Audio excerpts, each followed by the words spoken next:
Good afternoon, everyone, and thank you for joining us today of this edition of Meet the New Team Member here at LSMMD. Today we have Rob Roe, who is our new Corporate Director of Facilities, and the conversation today will be centered around getting to know Rob and his position and his goals. And so unfortunately it would be great to have everybody in the chapel today, but we are still working through the COVID-19 restrictions, and hopefully one day we'll be able to all come together again very soon. So without further ado, I'd like to introduce Rob. And Rob, I'd like to go ahead and start with the first question. Who is Rob Roe, and tell us about yourself? I'm Rob Roe, guilty as charged. About myself, I'm a father first and foremost. I have 3 wonderful children and an amazing wife who keeps me on the straight and narrow as much as she possibly can. Born and raised in Ohio, joined the military out of high school, spent 4 years in the Marine Corps. Got out of the Marine Corps and started down the path of a career. Was recalled for the war. Went to California and spent a lot of time in California. What war was that? What? It was this last one, the Iraq War, Afghanistan, all that stuff. I got out of the military in 2000, 2001. So it was interesting. You know, it was an interesting place to be. California's fun. Lived out there for about a year. And that's a little bit about Rob. When you're not working, tell us a little bit about what you like to do, I guess for fun or hobbies, or it's a very generic question, but it helps us understand who Rob is. So Rob, what do you, besides being a father, which I'm sure is a full-time job when you're not at work, but what do you do for fun? It's you know, family's important to me, so it's a lot of fun. I love to fish. It's a lot of fun. I love the boat. I can't wait for March. March rolls around and we start fishing. All 3 of my kids are into fishing. You know, my kids they're young. I've got an 8, 9, and an 11-year-old. Sounded like a wonderful idea at the time. But you know, 2 girls, 1 boy. All 3 of them fish. They have a lot of fun doing it. They have a lot of fun boating and swimming, and that's what we do. You know, mostly the boating piece. I also like to do cabinetry, building, and woodworking. It's a lot of fun. How you got back into, or how you entered into the CCRC and facilities and project management and construction? So I had worked at a CCRC in Florida, and we did a lot of construction projects. There was a lot of fun. Then when I left there, I moved back to Virginia, and I got my contractor's license. I was going to go back into construction a little bit, but I found another CCRC, and I missed it. And you'd ask what I missed about it. I missed meeting people, and I missed the residents. I really did. I enjoy helping people. That's one of the things that I really, truly enjoy. And in the CCRC, you get that. You get that in adult living. You get to help staff members. You get to help the residents, and that's important to me. So I started at a community in Virginia. They had a lot of what they would call deferred maintenance items. So there was a lot of construction projects that we undertook. And I did that as the facility director, property management director for 3 years. And they said, hey, you know, you did a pretty good job, so we're going to promote you.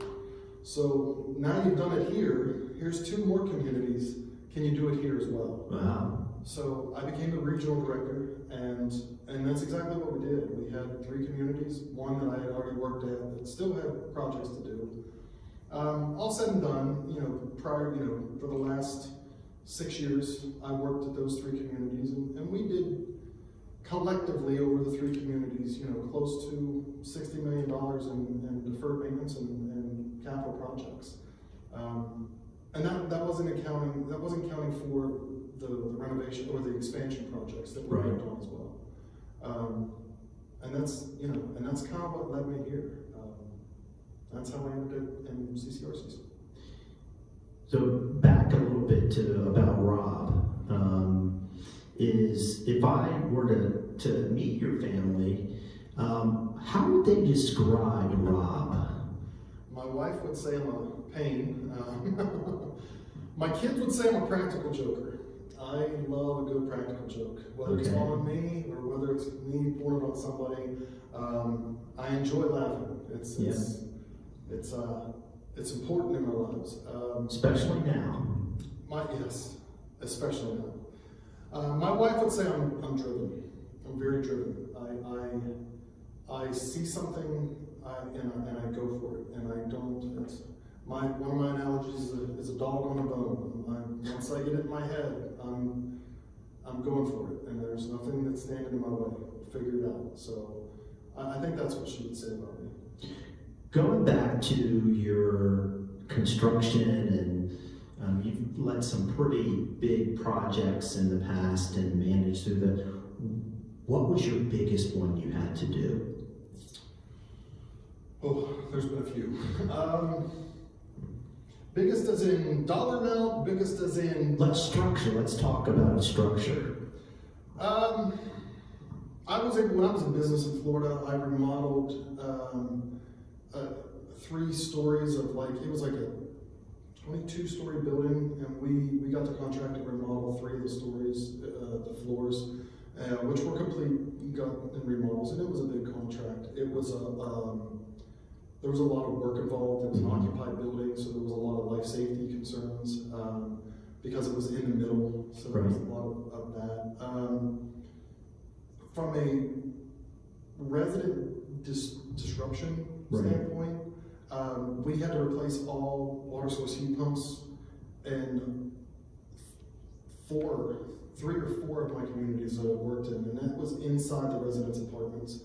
It was really disruption. There was a lot of disruption to the resident, and there was a lot of coordinating and moving parts. Right.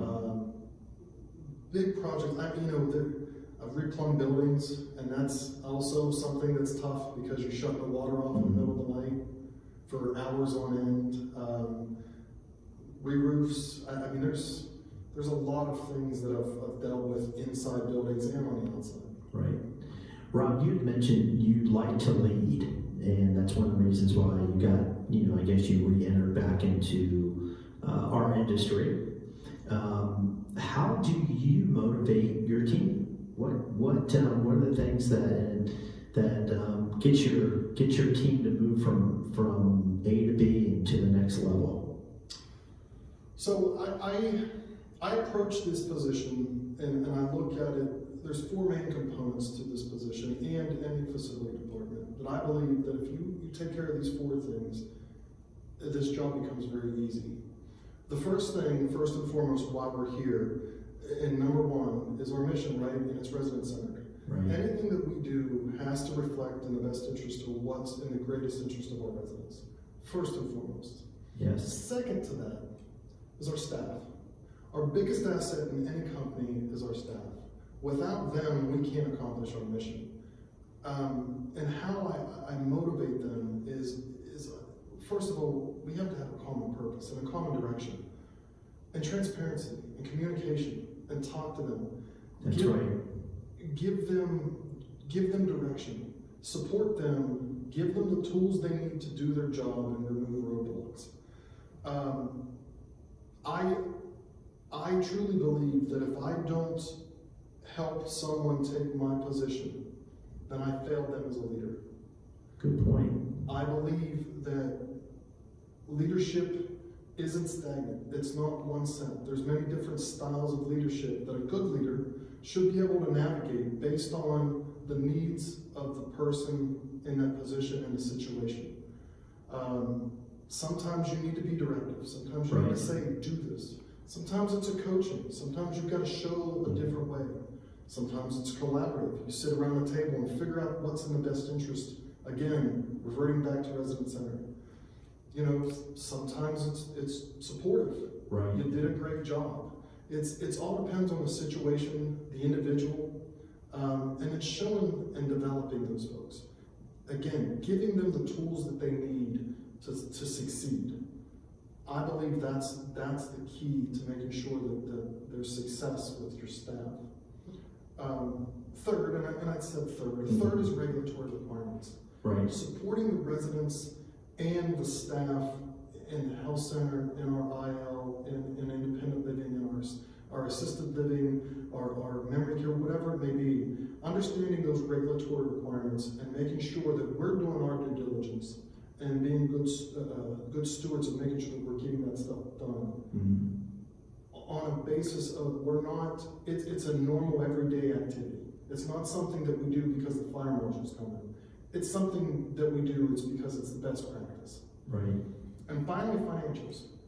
We hold a responsibility to our residents, and again, it's all That's right. resident-centered, to be good stewards with their money, to make sure that we're spending the money wisely, to make sure that we're tracking those, that we're holding our contractors and our vendors accountable, to make sure that we're checking on our buildings and making sure that our buildings are maintained. And marketing likes that too. Sure. When marketing sees a building that's maintained, it's a lot easier for them to sell that building. That's right. Good stuff. You had mentioned giving people the resources and the tools, and I noticed this morning you were training and providing some insight to our facilities team on the Works Hub. And and the way technology is moving in such a fast direction nowadays is people have to feel very comfortable using those tools, and I'm really glad that you acknowledge that you gotta, sometimes people need a little bit more coaching and support to get them where they need to be, so I appreciate that.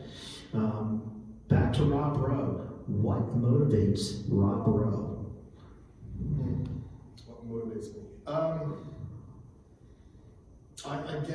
don't know if it's a need to be needed. I don't know if that's correct. I enjoy helping people. That's what motivates me.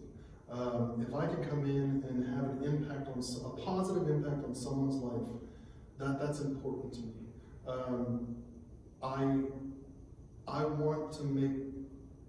I want to make someone's life better for that minute that I'm with them. I want them to smile. It's important to me that I make somebody laugh, that I help somebody,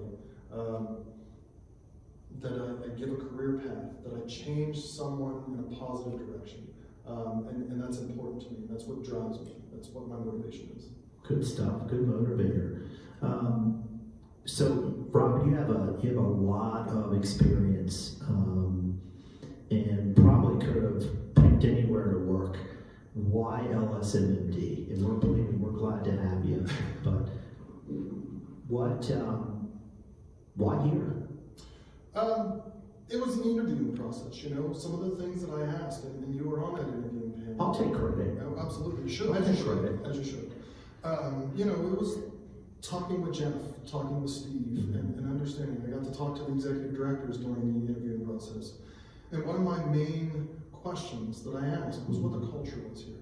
Yes. What was your culture? And the culture here fits how I like to work. There's a very supportive nature of getting the staff what they need to perform. And again, the resident-centered piece for me is very important. And that's why. And you have needs for construction, which is always a plus for me. Right. So and that's why. So. Sure. Well, we're glad to have you. So you've been here since right around Thanksgiving, if I'm not mistaken, and you've had some time to digest because Rob, you cover and support Carroll Lutheran Village and Lutheran Village Grant. You have both of those campuses underneath you. Over the past month and a half, what has been the three main focus areas that you've been working on? first and foremost, and you had talked about this, is the Works Hub. Yes. I've been using Works Hub since I got into the industry. We are scratching the surface on what this software will allow us to do. I'm very data driven, and we make decisions based on that data. And the data is only as good as, you can only use the data if it's a good resource of data, and it's got to be put in properly. And that's part of giving the staff the tools, because that software is just as important as that tool bag that they use to fix something in an apartment. It's just as important as an Engage. In many cases, it's more important. So we're really going to be focusing in on and doing a really deep dive and drill down in the Works Hub. Understanding response time, looking at those response time analysis, not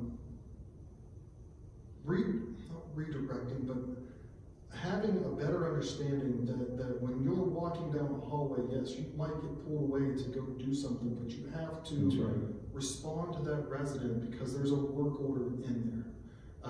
And that's important. Tracking that time.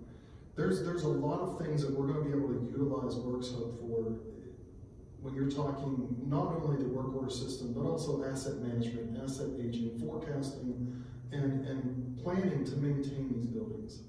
I think that's the first thing that we really need to focus on. The second thing is, again, the staff, getting them the tools that they need. I believe that if we get them the tools that they need, the resident satisfaction, the resident centered is there.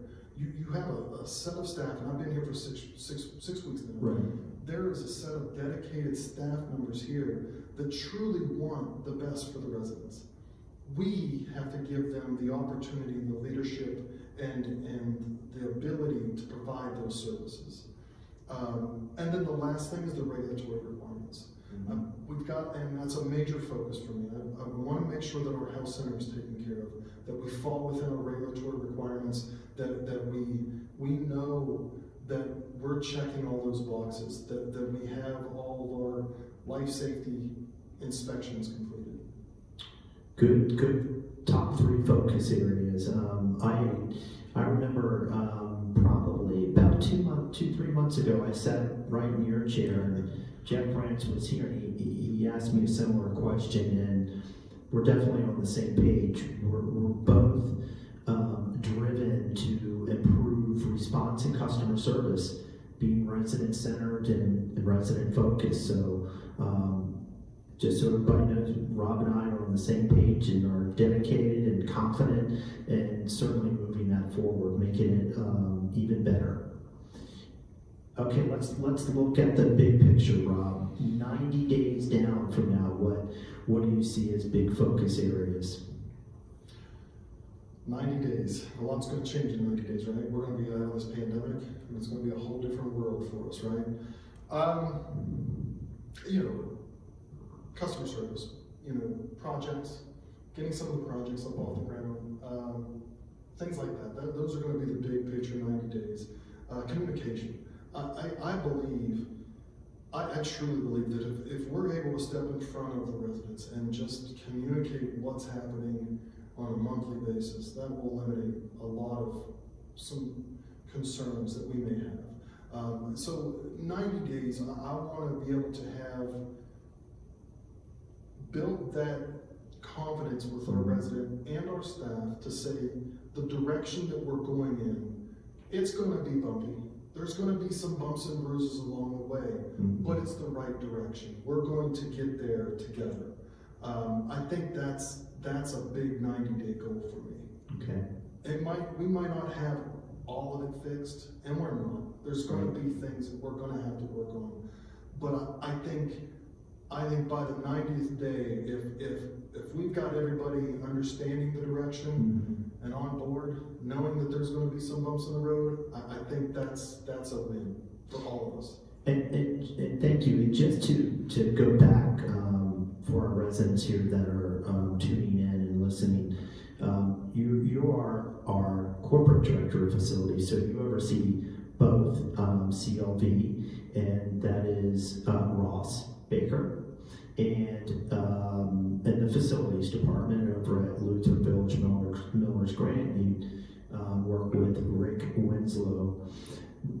Rob, do you foresee any challenges? You've worked multi-site. Do you see any challenges with the two two totally different campuses? One's definitely is larger, and one's probably half the size.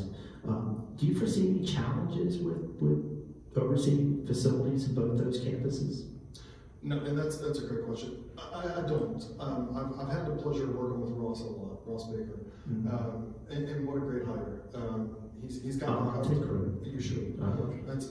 I I'm telling John Henry, but he's got that customer service. He's got that drive, and it's great to see. Hotel. He had the hotel hospitality background. Yeah, he has. And then with Rick, I've worked with him a couple times, and I know he's come from a couple CCRCs. But to make to clarify, when we say oversee, I'm here to help them.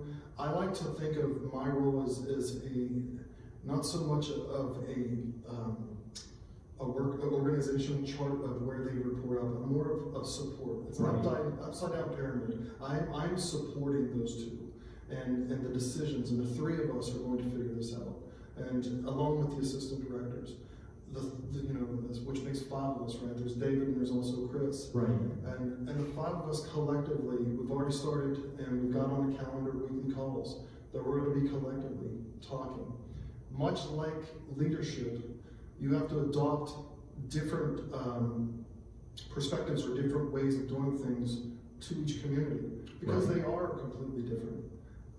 But there's no reason why we can't have similar approaches to each one of the concerns or issues that we have.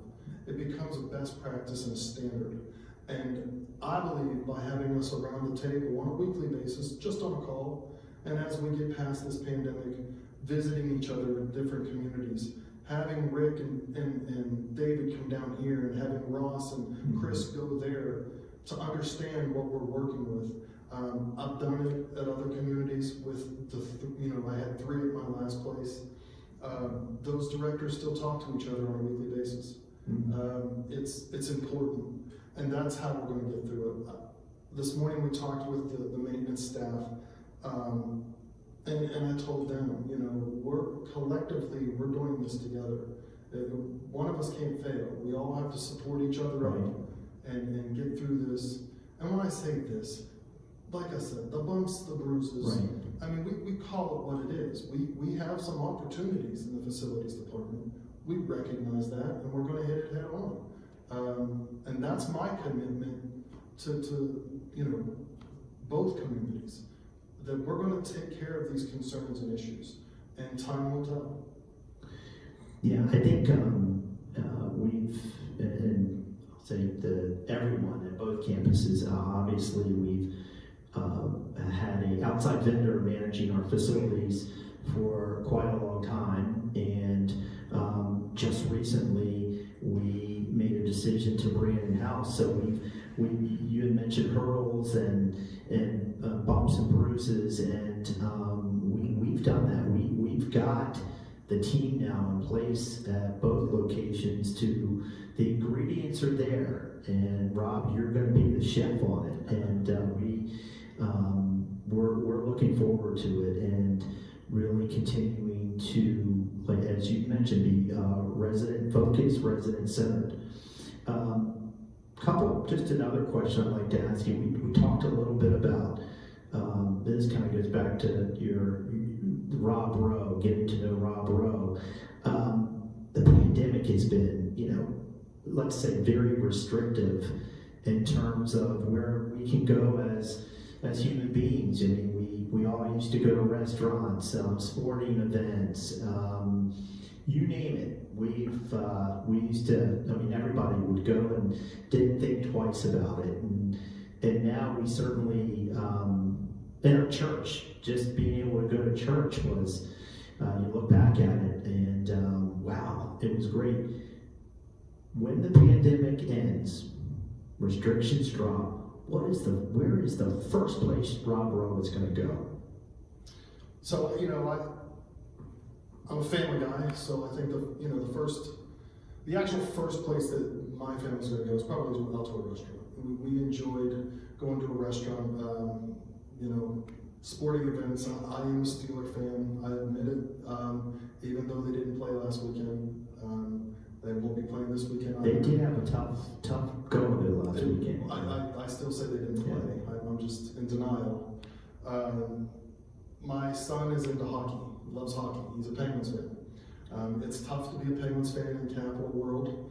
It's tough to be a Penguins fan after last night and 6-3. It was rough, but we do like our sporting events. So I think it would be the first thing that we would do is definitely just go out to dinner. But more so than that, we would also go see. We've got to go home and see my parents. I haven't seen my parents in over a year, and that's tough. They're older, they have pre-existing conditions, and we just have been overly precautious, Right. So we would go see Grandma and Papa is what we would do, because the kids Good for you. So I think that's what we would do. One other question, and this was asked to me, Jeff asked me this question, I thought it was a pretty neat question. He asked me if there was anybody in this world I'd like to sit down and have lunch with. And I said, at the time, I said Dr. Fauci. And I stand by that. I still like to get in his ear about a few things. Who would you like to have lunch with? If you could pick anyone, who would it be? Anyone. Living, or it has to be living. Right? That would help, yes. That's probably help, right? You said anyone. So, Let's say somebody that's a lot, yes. I want to say 2 people. Oh, well, okay. I'm going to say 2 people. Okay. I would love, and this isn't political, that's just who I am. I would love to sit down and have lunch with George Bush and Barack Obama together. Nice. Those 2. Good combination. I think I would really want to talk to those 2, because I want to know if there's aliens, and those 2 I think would tell me if there's aliens. I think you'd find out a lot. Well, this concludes our interview with our corporate director of facilities, Rob Roe. I hope everybody's enjoyed it.